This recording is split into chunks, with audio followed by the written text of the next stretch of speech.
Hello everyone and welcome back to the Great Book of Grudges. My name is Nathan and we're back with more SFO Grimhammer 3 with the Storm of Chaos update that is launching on the 27th of January 2023. Once again, we'll be focusing on all the different changes coming into the races and factions, and today we're going to be focusing on the Empire. But before that, I know some people are going to be thinking, well, it's just going to be all SFO all the time, but don't you worry, I'm actually working on two very large passion projects right now, which should be out a little bit after SFO launches, I think. I'm not 100% too sure, but I think it's something that you guys are really going to enjoy too. Anyways, with all that being said, SFO Grimhammer is leaving its beta form on the 27th, and a lot of changes are coming in. A lot of stuff that you know from SFO Grimhammer 2 is moving on to Warhammer 3, and this is obviously to serve to just inform you what's carrying over, and obviously, you know, for newer players who've never heard of SFO, they can get used to pretty much what's coming in. So naturally, we're going to have to start off with the faction and lord effects, and we're going to start off with Karl Franz as he's the faction leader. So for the faction effects we had the following: Dispatches, Imperial Adjutants, Diplomatic Relations with the Empire plus 25, Prestige plus 25% gained from battles,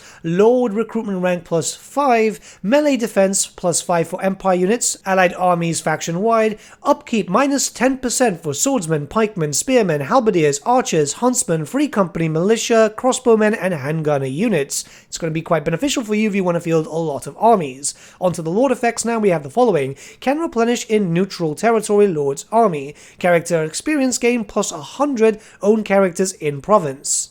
Upkeep minus 20% for Reichsguard and Great Sword units in Lord's Army. Passive ability Guardian for Reichsguard and Great Sword units in Lord's Army. This is going to make sure that Karl Franz stays alive for a lot longer. And finally, charge bonus plus 10 for Lord's Army. As you can imagine, you're going to want to be upfront and personal with Karl Franz and his troops. Moving on to Balthazar Gelt now, we have for the faction effects, Dispatches, Imperial Adjutants. Once again, all artillery units have increased range, rate of fire, and accuracy above 80% ammo. So the more ammo they have, the stronger they are. Hero capacity plus 2 for battle wizards, upkeep minus 40% for battle wizards, this is going to be quite useful, and finally armor plus 10, this is pretty much for all your units.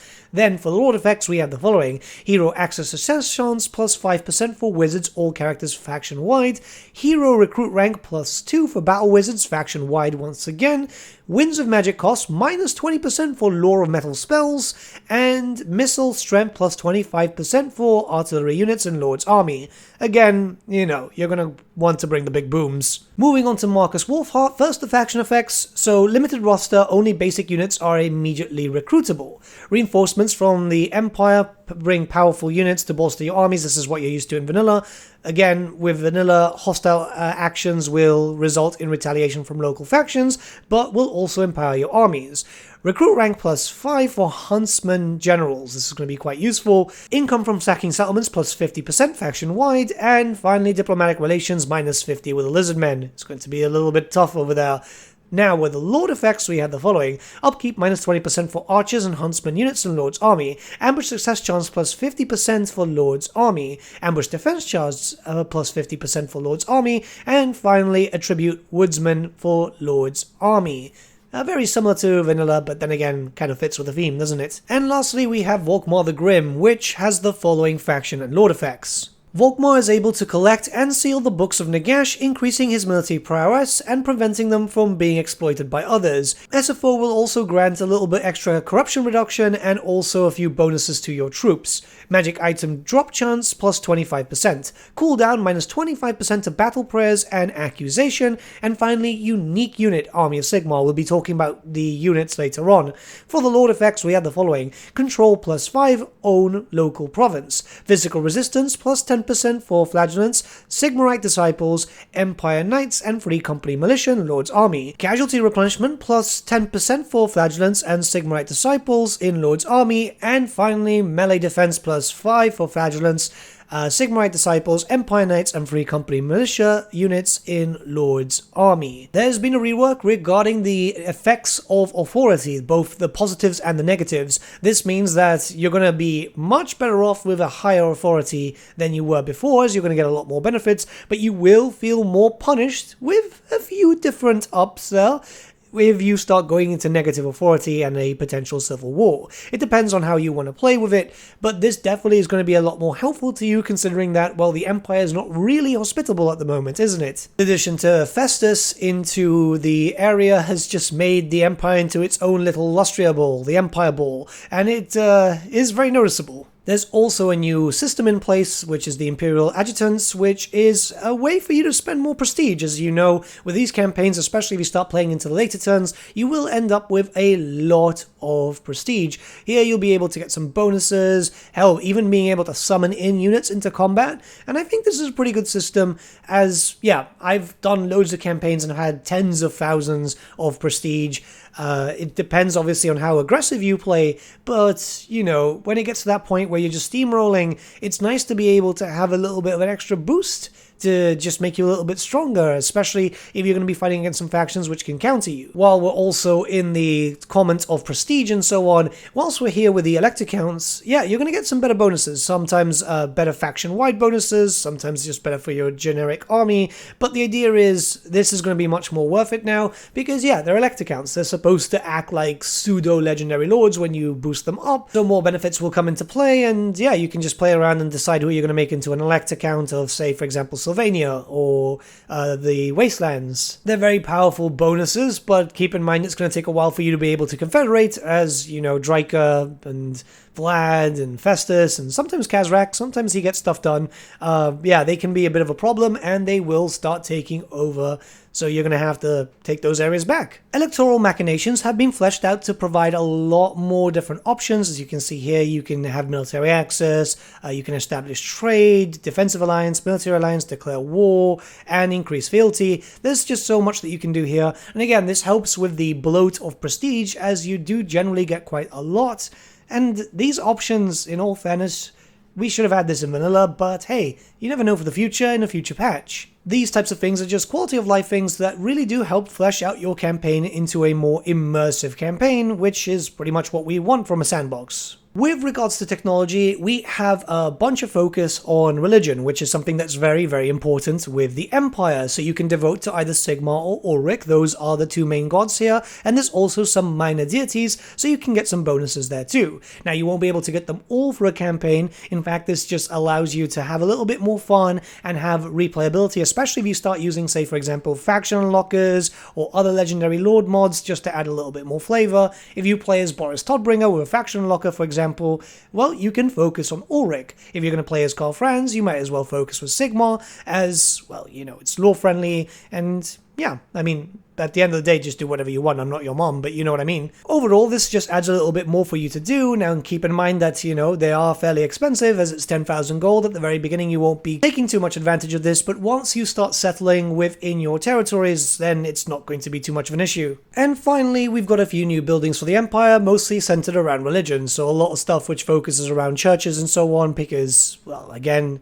it's a big thing in the Empire. It's going to help you with your theming too, and yeah, I mean, it just fits. Honestly, I've been playing and it feels very fluid. You've got minor churches there for the minor gods too, so it just very much depends on what you want to go for and what you want to tailor your province for. If you're a big lore buff, you could even have a proper themed campaign, putting the churches in their specific lore-friendly locations and just having different areas to recruit from depending on how you want to actually play. Now, we're going to be talking about some new units, the first being the Knights of the White Wolf. These are a proper unit, so you can recruit as many as you want. Obviously, it's going to take a while, but, you know, these are great sword, well, great weapon wielding knights, Ulrichian theme if you like your Ulrich themes, immune to psychology, armor piercing, they're juggernauts too, they're really, really cool. Any fans of like the old Empire knight kit from back in the days on the tabletop will absolutely love these, because it's that exact unit, and yeah, if you're going to play with Boris, say for example, then this is probably one of those knights that you're going to want to field the most. Knights Panther are another unit, and they look freaking awesome. I love them so much. It's mostly because I actually have a painted unit of Knights Panther. It's another knight unit, special aura, they're anti-large, they're pretty good for doing damage in all honesty. but it's just really the coloring for me. I love the blue and yellow. They look absolutely awesome. And it's a big thing, you know, there's so many knightly orders in the Empire and they're just not represented just yet. If we start moving on, we have the Altdorf Company of Honor. This is a regiment of renown, which you will have access to when you get to rank 8. And, you know, these are a really cool unit because they're using the proper Altdorf color scheme. So that's the blue and the red, and it just looks really, really cool. I know, it's not the most important thing, but for me it is, and I'm just going to keep doing that anytime that I get the chance. But yeah, it's a new regiment of renown, what's not to love? And yeah, you've got access to it pretty early on, in all honesty. Once we start moving on, we've got the Witch Hunter Retinue. So this is a unit of Witch Hunters together as a squad, again, with a whole theming of what if you had your own aspiring champions. And I think it works out quite well. They're quite decent overall. They've got some range. They've got the expendable trait too, which is kind of interesting because, you know, they're still Witch Hunters. But yeah, good stats all around. You can have these guys in melee without too much of an issue, but they excel for shooting more than anything else. And you have a second of this type of unit, which is the Officer Squad. Again, decent stats all around. They're able to do decent amount of damage, and this would be kind of like those old school days where you'd build up a hero squad. So yeah, it's kind of nostalgic in a way, going back to, around 5th or 6th edition? Yeah, it's a long time ago and it's making me feel old, so let's start moving on. The Deliverance has had a little bit of a change and she's definitely a little bit better now. Steam tanks in general are a little bit better anyway, so they're better for taking down, you know, siege stuff. They're actually a proper siege item now, rather than weird paperweights. Does that sound strange? I don't know. I just never really saw the use for steam tanks in Warhammer 3. Well, in Warhammer 1 or 2 in general too. Yeah, it's nice to have an unbreakable tank, but I don't know. Maybe it's just the way I play. For some reason, I just generally don't like them. I'm not sure. That could just literally be me. Anyways, if we move on, we have the Wolfkins. So this is like a flagellant version of your, well, flagellants, but as Ulrichians. Same kind of feel, same kind of stats, they've got a great weapon too, so yeah, it's pretty cool. It's the thing about theming your armies, which I feel is very, very important, as, yeah, you know, if you want an Ulrichian army with Boris Todbringer, you want an Ulrichian army and not just Sigmarites, because it just sounds weird. Well, it looks weird, you know what I mean? You are getting some more Sigmarites though with the Sigmarite Disciples, so this is essentially an army of battle priests, pretty good stats all around, and the idea is just to have, you know, more piousness, more religion thrown into the game, especially for the Empire, which again, I'm very much in for, because yeah, it's important. It's so important it doesn't get touched nearly as much as it should. Now we're going into faction-specific units, and these are the Swords of Ulrich, so they're only available if you play as Midland, which means faction unlocker Boris Todbringer, there you go. You'd be surprised how many people actually just use a generic faction unlocker just to play as Boris, and to be honest, I don't blame them. Creative Assembly, if you're listening, it's about time, you know, he's been in the game for a while. But anyways, decent stats all around, melee expert. These are basically a kind of highish tier frontline unit, which is there just to be protected whilst you're going around with your Knights of the White Wolf and getting ready for a really big charge. I mean, that's normally how I've been using it whilst I've been playing, as I've been testing around everything. As soon as Venris has been fixing up armies, the factions itself, I've been jumping in and seeing what can be done. The next unit itself is the Army of Sigmar. Little throwback to the end times there, which is, yeah, you know, it exists. Games Workshop apparently had to remind us a few times. But regardless, it's another type of flagellant unit. This is with great weapons, and the idea is just to have a little bit of variety. If you're playing with Volkmar, you want to just use a lot of just weird cultists, don't you? It's part of the theming, and it's just generally kind of cool. I love the idea of it. I think they look really, really nice. Like, yeah, they're not going to be the best units. Their stats aren't really that great, but they are unbreakable, and you can buff them up, so you can actually make them quite destructive, really. So the Empire have been in a weird spot since they got reworked by Creative Assembly. It's a good thing. They were playing really, really well. The only thing is Immortal Empires, with how everything's changed up, has made them a little bit weaker than they used to be, which is really, really strange. Festus is really carving his way around the Empire, same as Dryker and Vlad, so this is going to give you a little bit of an extra bonus just to, you know, survive a little bit longer.